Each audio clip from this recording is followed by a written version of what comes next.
My name is Jana Krüger. I work for the German pavilion. I'm deputy director, and today I was invited to your pavilion. It's the first pavilion I saw on the expo, and to tell the truth, I'm really overwhelmed. It's a very small spot you got here on the expo, but it has a lot of interesting information inside, and especially you have so many nice ideas behind your design, and I really do like it.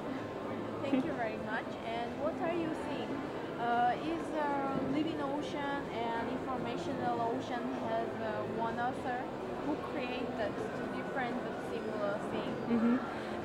Actually, today, when I first saw your exhibition, it was the first time that I've heard about this combination, this similarity between the living ocean and an information ocean, and I think it's a very good point which you have seen in those two topics.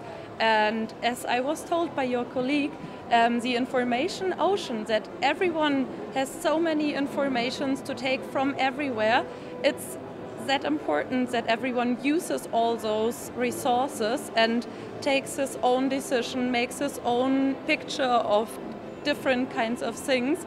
And I think it's very nice that you show this idea here on Expo.